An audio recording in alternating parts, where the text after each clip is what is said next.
Last Saturday, the Colorado Buffaloes faced off against the Texas Tech Red Raiders in a game in which the Raiders scored multiple times in the first half, making it look a little too easy. The crowd loved it as they threw tortillas all over the field. That was nuts, by the way. But anyway, the Buffaloes started off really badly as they had no answer for Texas Tech. But the second half was a completely different game as the Colorado Buffaloes dominated from start to finish and ended up beating the Red Raiders 41-27 and are ranked second in the Big 12 Conference.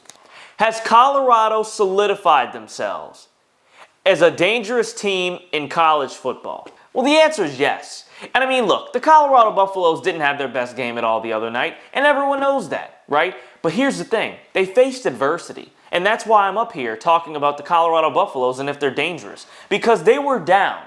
They were getting beat up in the first half. I understand they scored a touchdown in the first half, but they were getting beat up in the first half, okay? They just were. When you look at big play after big play, Texas ruled the game. They were dominating the game with big plays and big momentum shifts, and it was all going to their side, right? Their side. They had the most momentum. They were getting it. Colorado didn't have momentum. They looked dead in the first half. They looked absolutely dead.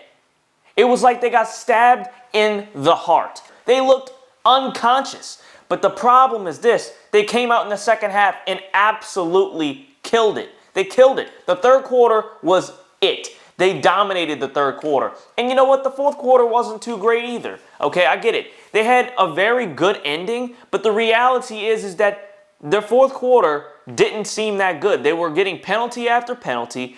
They couldn't really move the ball.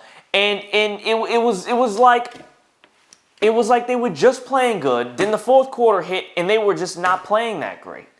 They weren't playing that great.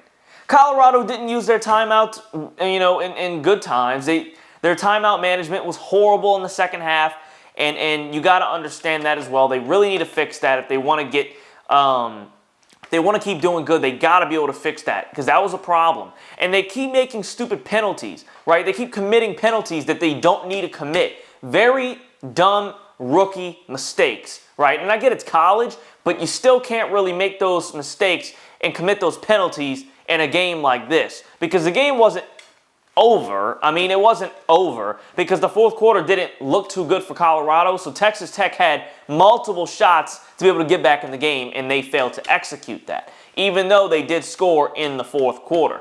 Now, here's the thing. Are they dangerous? Yeah, they're dangerous because they just came back because they were looking horrible, and then they came back and won. They won 41-27. They dropped 41 points on an off night. What does that tell you? They dropped 41 on an off night. What does that tell you? They have multiple weapons, right? Shadeur Sanders is a great quarterback. He's a great quarterback by all means. Look, Shadeur Sanders went 30 of 43, 291 yards passing on 3 touchdowns, 0 INTs, and he ran for a touchdown. I mean, come on. What better stats can he put up? He throws, he throws for more yards than that typically. But that's pretty good. That's some pretty good stats right there. And Shadeur Sanders shows out every single night, all the time. He balls out night in and night out. And the reality is this. Travis Hunter is the leading candidate for Heisman. This man is spectacular. 9 receptions, 99 yards, 1 touchdown. Absolutely incredible. And Shadeur Sanders was looking a little bit shaky in this game, throwing it to Travis Hunter, but they still got the job done. And that's my point. Imagine if Travis Hunter and Shadeur Sanders, were clicking in this game. Imagine.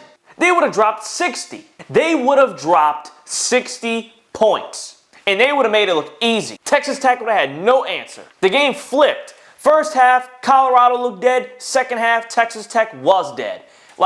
That's the thing, is that if a team is dangerous, right? This is how you know a team's dangerous. If they look dead, and then they end up destroying the team in the second half, making them look like fools. Everybody in the crowd and everyone on TV was fooled because they thought Colorado was about to get mopped, and they didn't. They came back and mopped Texas Tech in great fashion. So is this team dangerous? Absolutely this team is dangerous, and absolutely they can make a statement because they already have made a statement. Thanks for watching, sports fans. Make sure you go like, turn on post notifications on as always, and comment. Let me know what you think about this video, and if you want to see more greatness and more amazing takes from me, Daniel Sauls, make sure you go subscribe to my channel because I'll be back with more videos on this show very soon. But if you missed the action here on YouTube, make sure you go down in the description, check out the links to my socials, in which you'll see highlights and clips from the show on other social media platforms of mine such as X, Instagram, and TikTok. Peace out, y'all.